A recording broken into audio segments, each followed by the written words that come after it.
Hello and welcome, MM Media, sat here with Neil Huntley, owner of the Revolution Gym out of Sutton Ashfield, promoter of Revolution Elite Combat Championships out of Mansfield. Neil, thank you for joining us. All right? Yeah, good, thank you. So we've got a lot to talk about today. Yeah. Maybe we should start off just with who you are, your journey as a fighter and promoter. Where did it all start? I was I've been in the game now 27, 28 years. Started with martial arts background, karate based at 15. Wadru karate. That sort of adapted. I'd liked sort of competing and doing tournaments, and that sort of evolved into me coming across MMA at the age of 24, 25. Sort of an MMA career, and then sort of went through a bit of a bad accident, and then I managed to sort of recover from that a couple of years later. Sort of boxing, pro K1, so I've sort of done it all, and then now I'm privileged. I'm in a position where I've got a gym where we coach boxing, K1, and MMA. So you're coaching and performing all of your lads all under one roof? Yes. Yeah. And how many lads have you got fighting out of there at the moment? We have got I do feel very blessed. We've got quite a lot of fighters in the gym. On the next show, we've got 15 competing.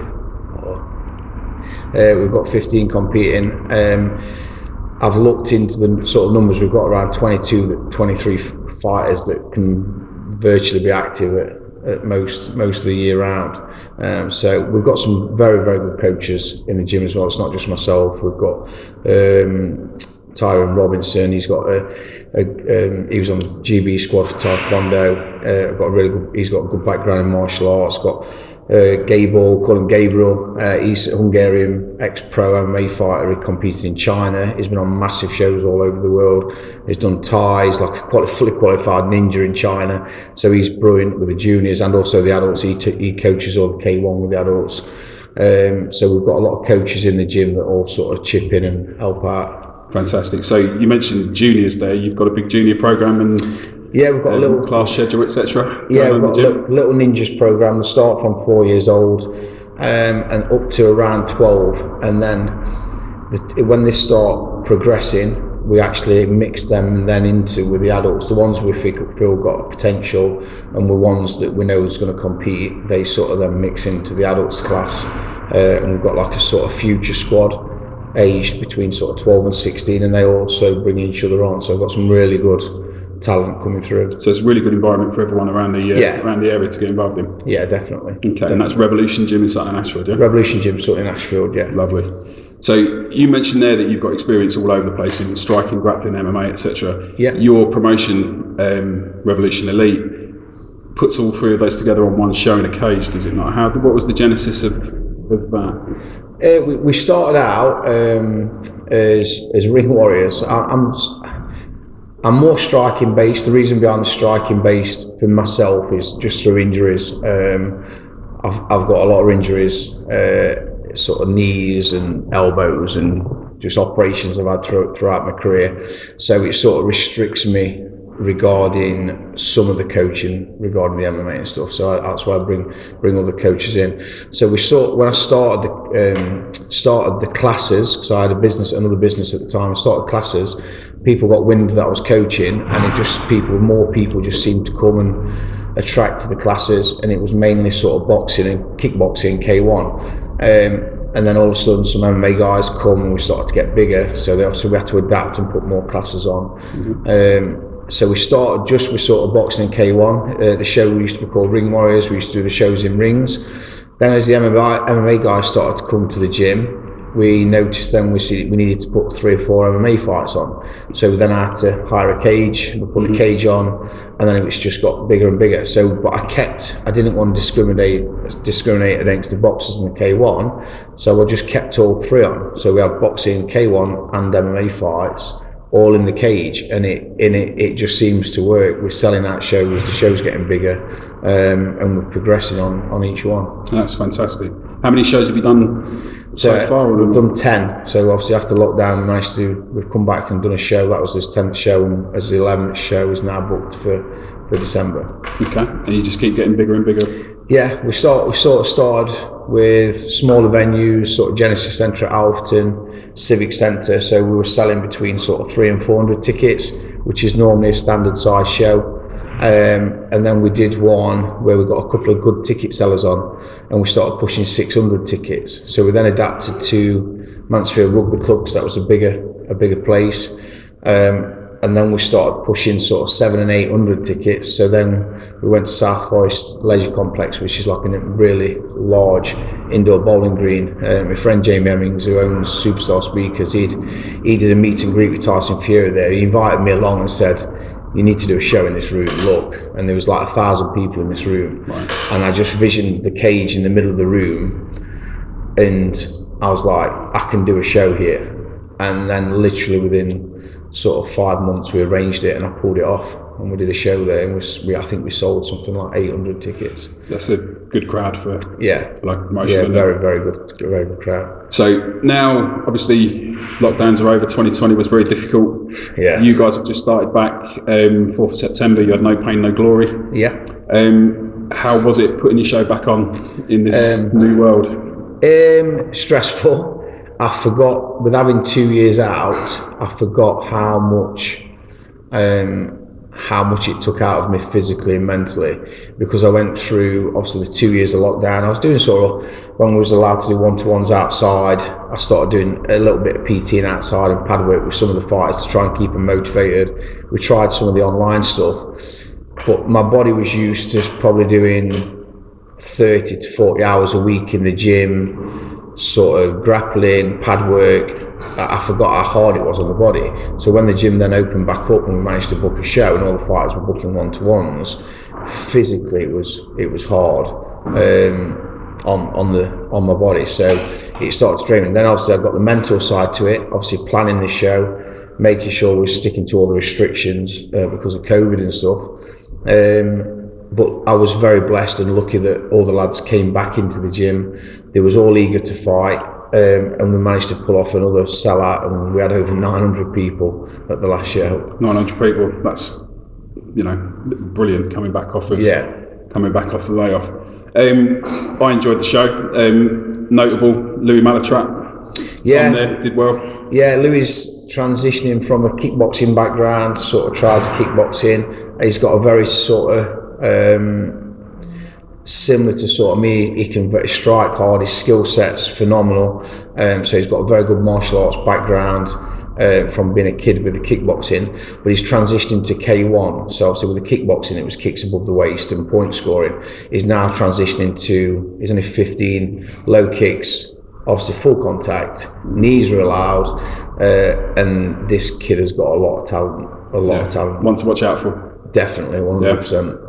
We also saw Big Red on there now. Yeah, followers of the boxing scene are going to know who Big Red is. Yeah, Rob Lamont is, everyone knows Red. He's sort of 6'8", 20 odd stone. He's transitioned from the boxing to the MMA, so he's come to me for the coaching with that, and we're going to be going places with Red now.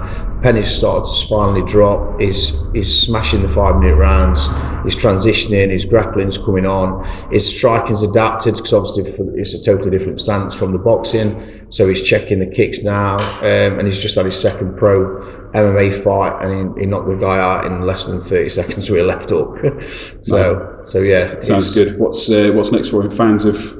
Fans of the big lad, where can we expect to see him next? We are now. I've just managed to secure Harvey Adam for the next show on the 11th of December. So that'll be his third outing, his third pro fight. I can't wait for Harvey Adam. Great setup, tiered seating, 600 people, floor plan, cage side, big walkout. I always have a massive production for my shows, and that's where I'm now marketing. So I believe the fighters deserve.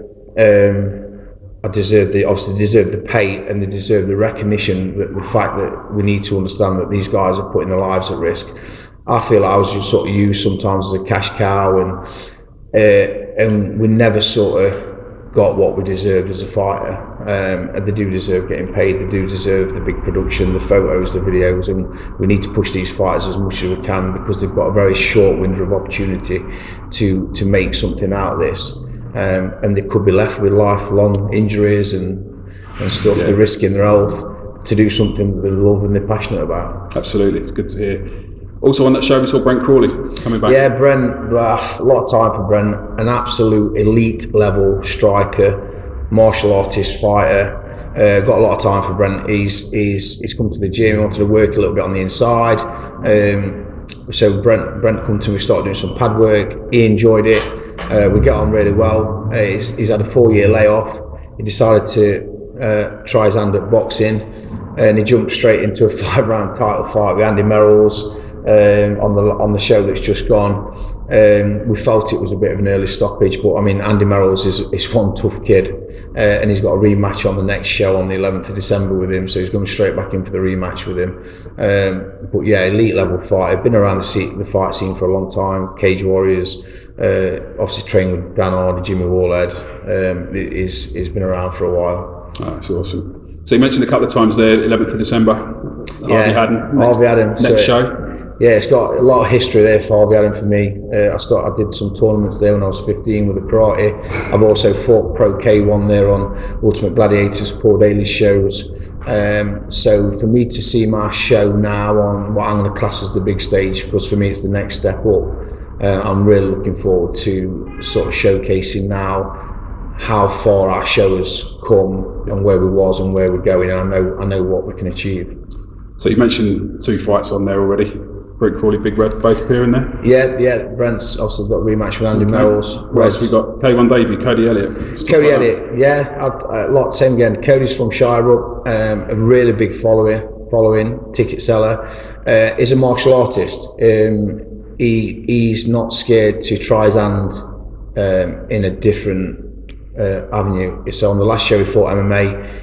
He's done bits, he's done a lot of stuff with martial arts, he's done stick fighting, he always grapples with the lads, he's always willing to learn, and he always wants to adapt, and he always wants to test himself as a fighter. And I think that's when you know you're a true martial artist. So on the last show he fought MMA. Ash Gibson come in, late replacement, who's fought pro MMA and everything. He stopped Ash in the first round, possibly early stoppage, but it was an amateur, so the referee's got a job to do to make sure the fighters are looked after. So we do understand that. Cody's a big, strong kid, cruiserweight at 90 kg. But on this one, he's now decided that he wants to fight K1. So he's got 8 weeks training now, hard, with some pro K1 fighters I've got in the gym, and Gabriel, who takes the K1 classes, and he will adapt and he will do it again. And he's an awkward southpaw. No, can't wait to see it. Also appearing, Alan Kimpman. Yes, Alan. So Alan was brought over to Paul Daly's I'm sure he was a sparring partner for Paul Daly. So I managed to meet Alan down at Paul Daly's when I was training down there, and I used to go down for sparring on a Tuesday, and I was also training with Olivier, some extra pad work while I was still competing. A very, very well-schooled martial artist again. He's a kickboxer, he's a pro K1 fighter, he's been on some really big shows in his own country. He blessed us with his presence and fought on one of my smaller shows, and he won with a flying knee within the first 10 seconds of the fight, caved this guy's cheekbone in. He had to have it all structured and restructured. And he always comments on the post, we always stay in touch. I put the post up for the next show on the 11th, and he said that he'd love to come back over. So I'm in talks with him at the minute, and I'm going to bring him back over, and he's going to be fighting a guy from Worksop who's a coach of another gym that said he's willing to fight him. So we're going to have a Pro K1 world title fight on the show, and Alan's going to come over and bless us with his presence again, which I'm really looking forward to. Fantastic, can't wait to see it. And then lastly on here, we've got a couple of belts in front of us. I don't want to pretend that they're anything to do with me. Yeah. Bailey Brassington, current buyer of them. He's one of my juniors that's coming through, a very, very, very talented kid. Bailey was at another gym. He fought one of my lads, which was James Sloan, and he lost, and that was his debut fight on my show. So he was from another gym. That gym then collapsed and folded. He wasn't being coached correctly anyway by the coach he got. He wasn't a great coach at all. So Bailey then decided to come to us. Him and James now are like really good sparring partners, really close friends. Bailey adapted. I let him adapt to his own style, gave him the correct coaching, and I think he's now sort of 7-0 under me, and he holds 2 youth titles one from Derby on the RCB and then one on our show, of a kid that's being watched, and he's also got trials for under Frank Warren as well, so he's got a bright future. Very nice, certainly one to watch then. And he's fighting on the 11th as well? Yeah, he's fighting on the 11th. We're trying to push for a title fight against this kid who's I think 6-0, so we're just waiting for that to be matched, and as soon as we've got that, that'll be another good test for him. No, fantastic. Sounds like it's going to be a fantastic show. Yeah. So lastly, how do people get in contact with you? What's your social media? Social media, Neil Huntley, Instagram Ninja Neil 11, 11.11, or we've got Revolution Gym as well on my page. We've got also Revolution Elite Combat Championships. That's on its own separate page for the show.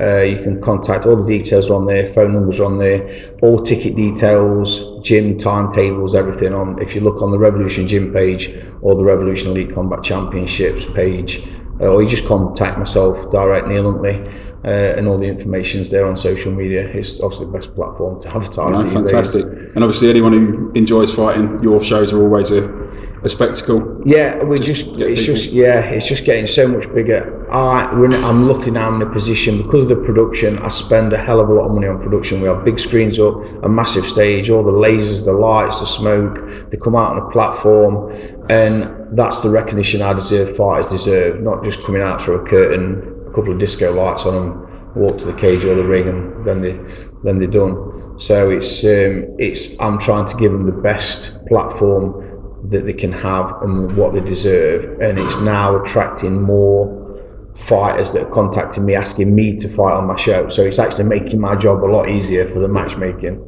We've got gyms from Leeds, Manchester, Worksop, Birmingham, Bristol. We've got guys that come up from London. I've got the team of French that are going to be coming over. So I've got guys who've got contacts in France, so they bring French guys over. Obviously now Romania with Alan's going to be coming back over, and I've also just made another contact with some guys in Ireland, so we're going to bring some Irish guys down as well.